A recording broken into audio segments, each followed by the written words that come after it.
We will tear your souls apart.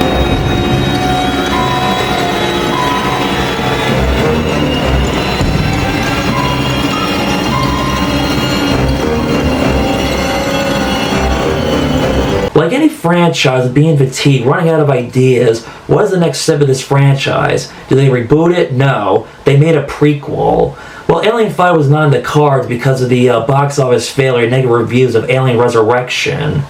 This is a prequel to the Alien series. This is the only movie in the franchise with no xenomorph aliens. It explains prior events before the Alien first movie. It's like Halloween 3, Season of the Witch, and Friday the 13th, A New Beginning. No Michael Myers or Jason Voorhees. Ridley Scott returns to directing. This is my second viewing. I didn't see this in the movie theaters when it came out. I saw this 5 years later. I was curious. I wanted to see Prometheus when it came out, but I was too busy at the time with other personal things. Also, around this time, the first Avengers movie had just come out at the same time as this movie. You can say the Avengers overshadowed this movie and probably made more money than this movie did, but that's up for debate right there. In case you're wondering, what does Prometheus mean? Prometheus means forethought or foresight in Greek mythology. It is known for intellect as a champion of humankind. He defied the gods by stealing fire to give to humanity, which allowed advancement for civilization and knowledge. He was punished by Zeus, being chained to a rock where an eagle would eat his liver daily, symbolizing the consequences of opposing authority. This movie takes place in 2091, 33 years before the events of the first Alien movie.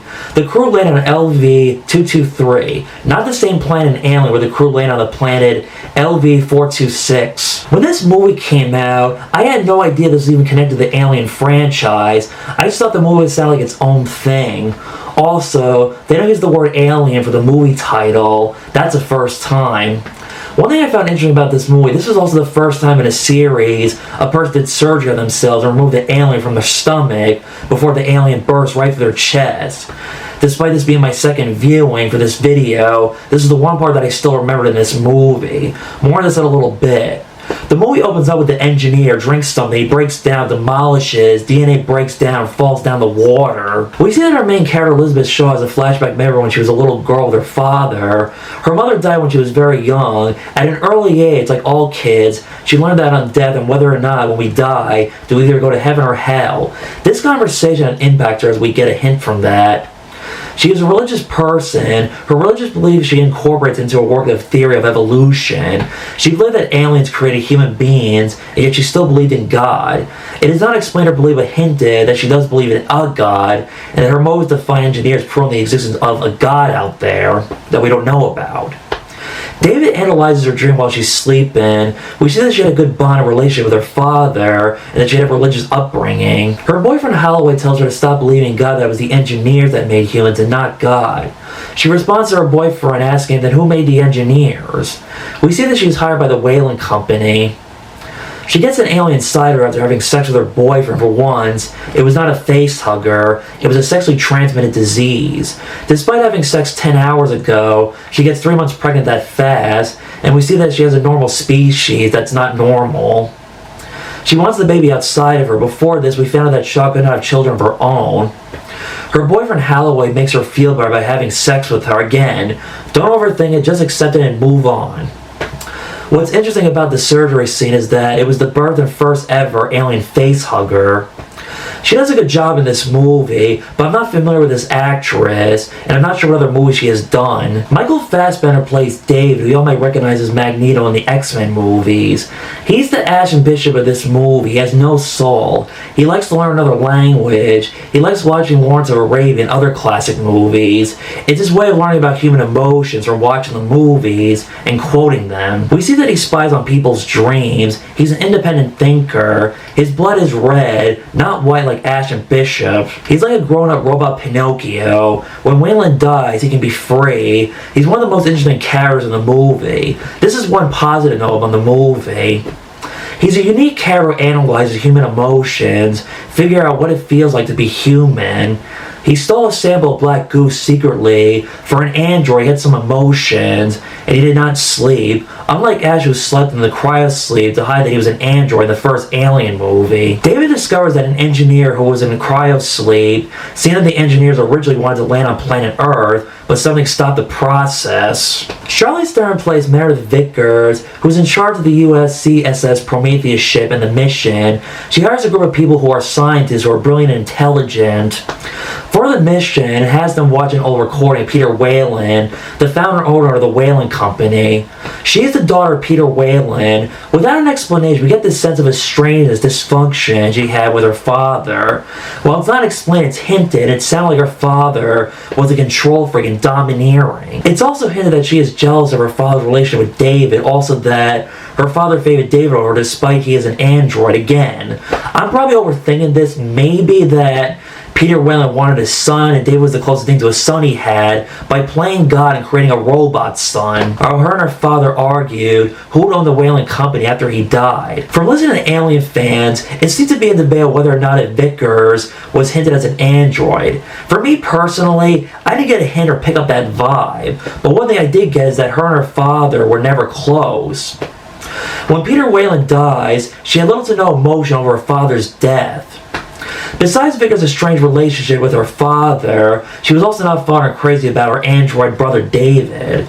My guess is because he was a robot. How could she have a relationship with a robot brother who was not real or had little to no emotions? But again, I'm overthinking this, I know. Idris Elba plays a character named Janet, a good actor, but there's really not much to say about his character. He's just there, that's it. And sadly, a character's just there to die for a body count. He seems to like Christmas. He puts up a Christmas tree. I'm not sure if this is around Christmas time. They don't even say or mention. Or heck, will people consider this a semi-small Christmas movie just because he puts up a Christmas tree? They made the Star Wars Christmas special. Pray to God they didn't think of an Alien Christmas special. Unless you want to do a Robot Chicken parody to that. He has a crush on Meredith and they have sex. This is the first time in the Alien series we see who the founder of the Whalen Company is. It explains in the past Alien movie series on why the Whalen Company had wanted to bring back and study a xenomorph alien. But unfortunately he's gone. The crew watched an old video recording footage that was filmed with him before he died, and also when the crew would go on the mission. Originally, Ridley Scott wanted Max von Sydow for this role. That would have worked. I could have seen him play this character. But instead, they chose Guy Pearce to play a younger and older version of this character. I guess, and I'm not sure if the digital aging wasn't around yet around this time. If you ask me, they should have casted both where Guy Pearce plays the younger version of Peter Whalen and Max von Sydow plays the older version of Peter Whalen. Spoiler alert right here, as it turns out he was not dead. He was still alive the whole time. He wanted to find out how he can stop aging, dying, and be immortal. As interesting as this twist was, but for some reason, I don't know why, I wasn't too shocked.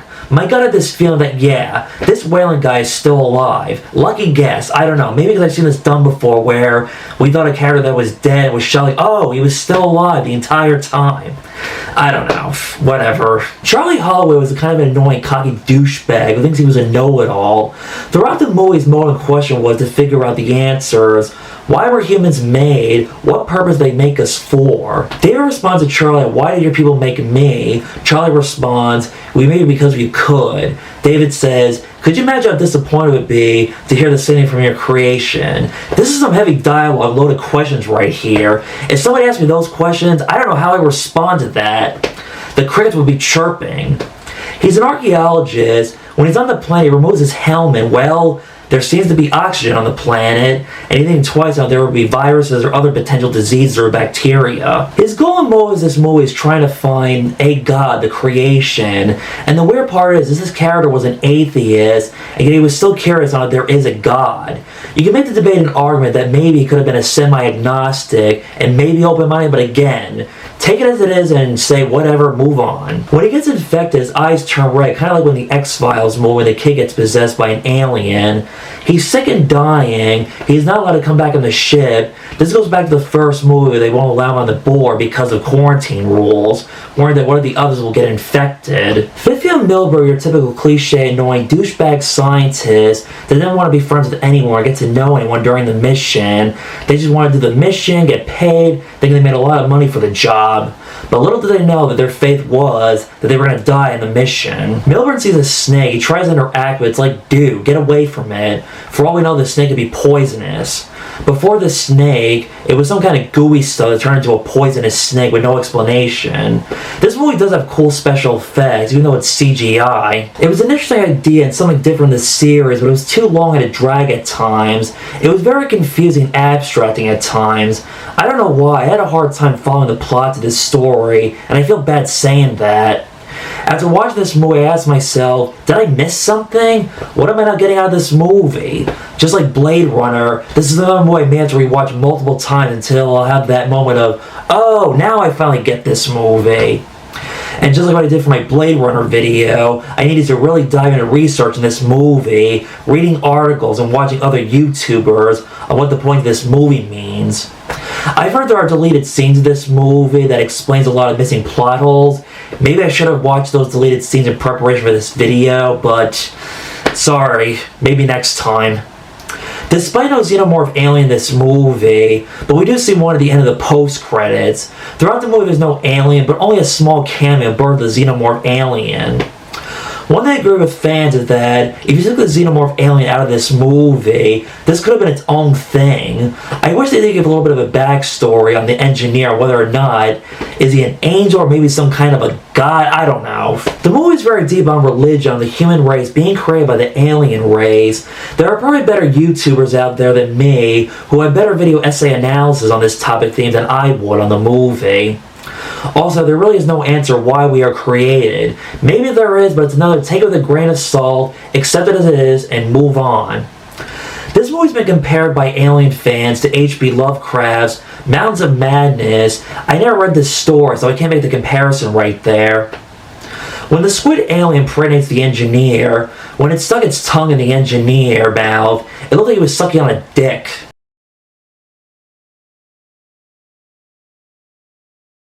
Now, I'm not saying I didn't hate this movie, it just didn't exceed my expectations. I'm not sure if this movie is for me or worth the hype, but that's just my opinion. As much as I love and have a lot of respect for Ridley Scott, who's a very talented filmmaker, but this is not what I would have imagined or expected from him when he came back and directed another Alien movie. Maybe it's because I had too much high expectations from Ridley Scott in directing an Alien Prequel movie, I don't know. This movie left me with questions and answers that we did not get from this movie, like what happened to these space jockeys. That has been a question since the first Alien movie. I guess it was not meant to be for an answer or in the cards. It's a deep movie with a lot of logic into it, where you literally must pay attention. Unlike Star Wars Rogue One that led to A New Hope, this movie did not do that. Don't get me wrong, I like a lot of movies that don't always explain things, we as an audience get the hint, but I feel like there are some rare exceptions.